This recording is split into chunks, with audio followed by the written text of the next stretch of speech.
Good morning all of you. This is Aruna Bhagwatiya, your biology teacher. आज जो हम topic start कर रहे हैं वो लास्ट टॉपिक से ही रिलेटेड है।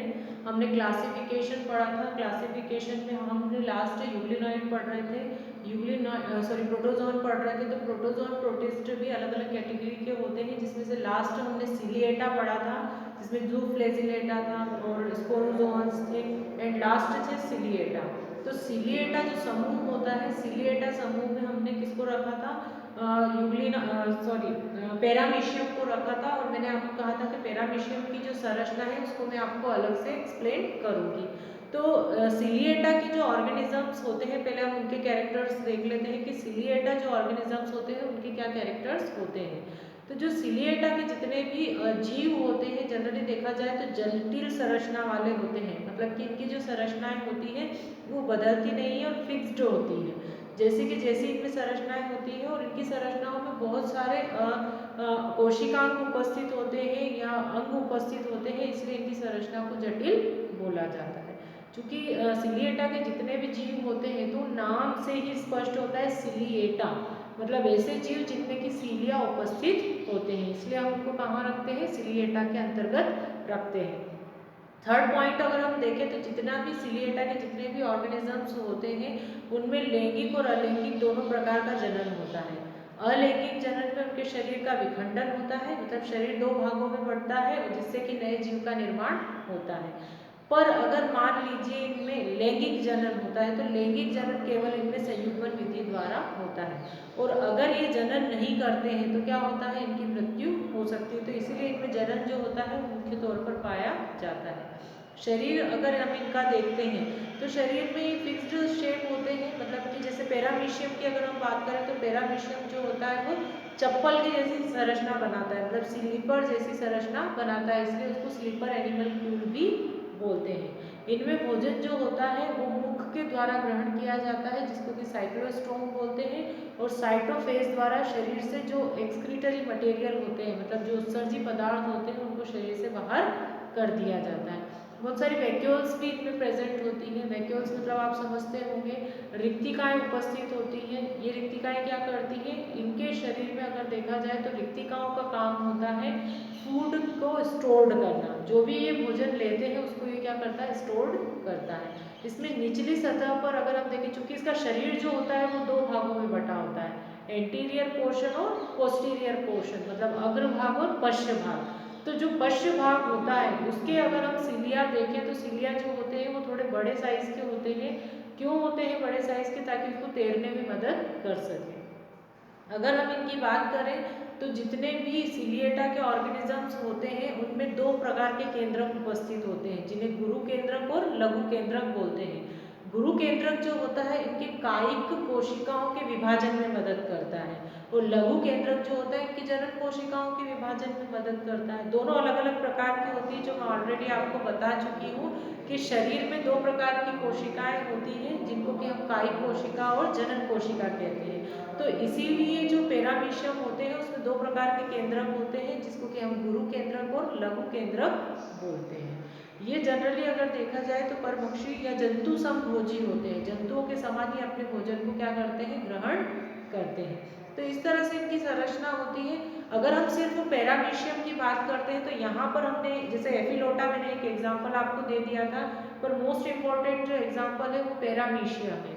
तो पैरामीशियम की संरचना को मैंने इसलिए अलग से बताया है। जब हम पैरामीशियम की संरचना देखते हैं तो फ्लिपर लाइक, मतलब कि कैसी दिखाई देती है। अगर आप संरचना अच्छे से याद कर लेते हैं तो थ्योरी इसकी अपने आप ही आपको समझ में आ जाएगी कैसे लिख सकते हैं। तो अगर हम पैरामीशियम की बात करें तो पैरामीशियम कैसा दिखता है, एक तो स्वच्छ जलीय जीव होता है, दूसरा इसकी संरचना चप्पल के समान दिखती है, इसलिए इसको हम बोलते हैं स्लीपर एनिमल क्यूल। अगर हम इसकी संरचना देखें तो आउटर जो इसकी संरचना होती है, इसकी आउटर संरचना या बाह्य संरचना जो होती है उस पर पहली कील का आवरण होता है। पहली कील मैंने बनाई है यहाँ पर, ये जो आवरण होता है किसका होता है, पहली कील का होता है। ये पहली कील का आवरण होता है। पहली कील पर ही क्या पाए जाते हैं, इसमें बहुत सारे सीलियास होते हैं। ये जो सीलिया होते हैं नंबर में ज्यादा, मतलब कि पूरे शरीर पर फैले होते हैं, पर नंबर्स में मतलब संख्या में ज्यादा होते हैं पर साइज में छोटे होते हैं। और अगर हम इसकी बात करें, अब ऊपर से इसकी संरचना को देखेंगे, इसका ऊपरी भाग जो होता है उसको पोस्टीरियर एंड बोला जाता है और निचले भाग को एंटीरियर पार्ट बोलते हैं अग्र भाग को, और पश्च भाग को पोस्टीरियर एंड बोला जाता है। ऊपर से अगर हम बात करें तो ये ओरल ग्रुप होती है। ओरल ग्रुप आपको ये वाला भाग दिख रहा होगा।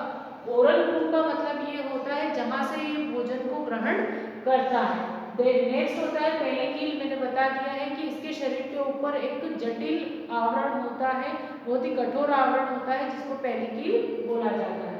बाहर की तरफ जो इसका जीव द्रव्य होता है उसको एक्टोप्लाज्म, तथा अंदर की तरफ जो होता है उसको एंडोप्लाज्म बोलते हैं।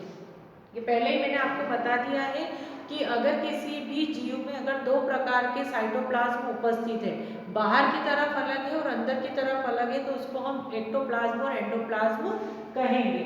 फिर उसके बाद आता है माइक्रोन्यूक्लियस। ये मैंने बता दिया है कि अगर हम सीलिएटा के ऑर्गेनिजम्स की बात करते हैं या पैरामीशियम की अगर बात करते हैं, तो उसमें दो प्रकार के केंद्रक होते हैं जो माइक्रोस्कोपिक ही होते हैं, मतलब माइक्रोस्कोप की सहायता से ही दिखते हैं। ये जो बड़ी साइज का होता है, मतलब आकार में जो बड़ा होता है उसको मैक्रोन्यूक्लियस बोलते हैं, और जो आकार में छोटा होता है उसको माइक्रोन्यूक्लियस बोला जाता है। फिर उसके बाद ये फूड वैक्यूल्स होती है। फूड वैक्यूल्स का मतलब ये होता है, क्योंकि पैरामीशियम जो होता है जब अपना फूड लेता है तो इसका फूड जो होता है वो बॉडी के अंदर स्टोर्ड होता है। जब भी इसको यूज करना होता है तो उस फूड का क्या होगा, डाइजेशन होगा, और डाइजेशन के बाद वो वेस्ट मटेरियल जो होता है वो रिलीज कर दिया जाता है, जिसको साइटोफेज बोला जाता है। ठीक है, यहाँ पर ओरल सीलियास होते हैं। ओरल सीलिया मतलब जी मुख के अंदर की ओर जो सीलिया प्रेजेंट होते हैं उसको ओरल सीलिया बोलते हैं। ये बकल कैविटी होती है। बकल कैविटी का मतलब क्या होता है, जैसे हमारा मुख वाला जो भाग होता है उसको भी हम बकल कैविटी कहते हैं। तो यहीं से क्या किया जाता है, फूड को ग्रहण किया जाता है जो शरीर के अंदर आता है। और ये भाग जो होता है फूड वैक्यूल होती है, मतलब कि जब ये अपने भोजन को ग्रहण करेगा, जैसे ही अपने भोजन को ग्रहण करता है तो भोजन एक रिक्तिका के अंदर बंद हो जाता है, जिसको कि फूड वैक्यूल बोला जाता है। ये वाला जो भाग होता है इसको साइक्लोस्टोम बोलते हैं। साइक्लोस्टोम का मतलब ये होता है, क्योंकि बाहर की तरफ से तो जो मुख होता है वो ओरल कैविटी के फॉर्म में होता है, पर अंदर की ओर छोटा हो जाता है, जिसको साइटोफेज बोलते हैं। साइटोफेज से ही भोजन कहाँ जाता है, फूड वैक्यूल के अंदर जाता है।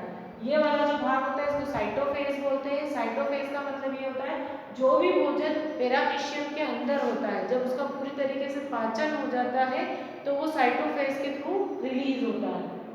फूड वैक्यूल मैंने आपको बता ही दिया है। ये लोअर सीलियाज होते हैं जो पोस्टीरियर एंड की तरफ होते हैं और साइज में बड़े होते हैं। देन आता है पोस्टीरियर एंड या एंटीरियर एंड था, और ये पोस्टीरियर एंड है। ये होती है पोस्टीरियर कॉन्ट्रैक्टाइल वैक्यूल। अगर हम पैरामीशियम की बात करते हैं तो पैरामीशियम का अग्र और पश्च भाग दोनों तरफ वैक्यूल्स या रिक्तिका पाई जाती है। तो जो अग्र भाग पर जो रिक्तिका होगी वो अलग होती है, उसको हम बोलते हैं एंटीरियर कॉन्ट्रैक्टाइल वैक्यूल। पर जो निचली सतह पर होती है उसको हम बोलते हैं पोस्टीरियर कॉन्ट्रैक्टाइल वैक्यूल। संकुचनशील रिक्तिका, मतलब दोनों भाग में रिक्तिकाएं पाई जाती है, क्योंकि इसके पूरे शरीर में बहुत सारी रिक्तिकाएं उपस्थित होती है जिनका काम होता है फूड को स्टोर्ड करना। तो जब भी इसको फूड की रिक्वायरमेंट होती है तो इसके शरीर से या रिक्तिकाओं या साइटोप्लाज्म से निकलने वाले जो एंजाइम्स होते हैं वो उस फूड को पचाते हैं, और फिर साइक्लोस्टोम के थ्रू जो बचा हुआ शेष पदार्थ है वो बाहर रिलीज हो जाता है। तो ये पैरामीशियम की संरचना होती है, मोस्ट इंपॉर्टेंट है। जैसे यूग्लिना की संरचना होती है वैसे ही पैरामीशियम की संरचना को समझना बहुत ही जरूरी है। अगर हम पैरामीशियम की बात करें तो पैरामीशियम में जो जनन होता है वो दोनों प्रकार से होता है। इसमें जो जनन होता है अलैंगिक और लैंगिक विधि दोनों प्रकार से होगा। अगर हम अलैंगिक विधि की बात करें तो अलैंगिक विधि में क्या होता है, जो पैरामीशियम होता है उसका शरीर दो भागों में बढ़ता है, और दोनों ही भाग जो होते हैं वो अलग अलग पैरामीशियम में बढ़ जाते हैं। तो हम पहले इसमें अलैंगिक विधि में द्विखंडन विधि द्वारा देख लेते हैं। द्विखंडन या हम इसको विखंडन भी बोल सकते हैं। तो पैरामीशियम को जब भी जनन करना होता है या जब भी उसको अपने अकॉर्डिंग कंडीशन मिल जाती है तब क्या होगा, उसका जो शरीर होता है वो क्या होता है। पर यहाँ पर एक चीज और होती है कि शरीर में विभाजन होने से पहले कहाँ विभाजन होता है, केंद्रक में विभाजन होता है। तो तो ये जो होता है इसका मैक्रोन्यूक्लियस मतलब गुरु केंद्रक और ये लघु केंद्रक होता है। तो पहले क्या होगा, गुरु केंद्रक में विभाजन होगा, तो विभाजन के कारण क्या होते हैं, जो केंद्रक होते हैं वो केंद्रक बड़े होने लगते हैं, और बड़े होने के साथ साथ क्या होने लगते हैं, उनमें खिंचाव महसूस होता है जिससे कि वो विभाजित हो जाते हैं। जैसे यहाँ पर आपको दिख रहा होगा साइज में बड़े हो रहे हैं और ज्यादा बड़े होते हैं, और उसके बाद ये दो भागों में विभाजित हो जाते हैं।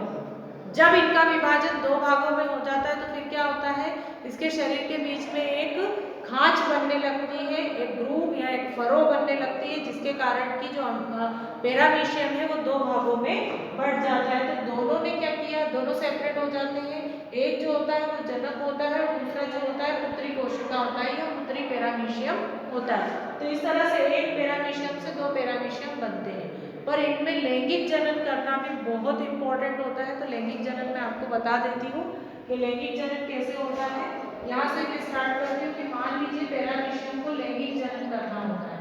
तो लैंगिक जनन के लिए क्या करते हैं, आसपास आते हैं, और आसपास आने के बाद इनमें जो गुणसूत्र होते हैं उन गुणसूत्रों का क्या हो जाता है, फ्यूजन होता है या जुड़ाव होता है। और ये गुणसूत्र कहाँ होते हैं, ये गुणसूत्र होते हैं केंद्रक के अंदर। तो इनके जो केंद्रक होते हैं वो आपस में जुड़ जाते हैं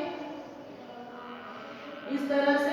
ये जो केंद्रक होते हैं ये आपस में जुड़ जाते हैं, इनके बीच में क्रॉस होता है, और क्रॉस होने के बाद ये क्या होते हैं, आपस में सेपरेट हो जाते हैं। तो इस तरह से इनमें क्या होता है, लैंगिक जनन होता है। तो एक जो होता है वो मेल होता है और दूसरा जो होता है वो फीमेल होता है। तो इस तरह से ये क्या करते हैं, अपने गुणसूत्रों का एक तरह से अदला बदली करने के बाद ही नए पेरामीशियम का निर्माण होता है। अगर ये लैंगिक जनन नहीं करते हैं, मान लीजिए अगर इनमें लैंगिक जनन नहीं होता है, तो क्या हो जाएगा, इनकी मृत्यु हो जाती है। तो इस तरह से पेरामीशियम में जनन होता है। ये वाला चैप्टर का लास्ट टॉपिक यही था, पेरामीशियम, और ये चैप्टर आपका एंड हो गया है। नेक्स्ट जो चैप्टर है उसमें आपको फंगस पढ़ना है।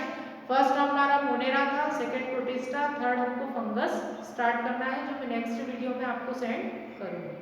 Thank you.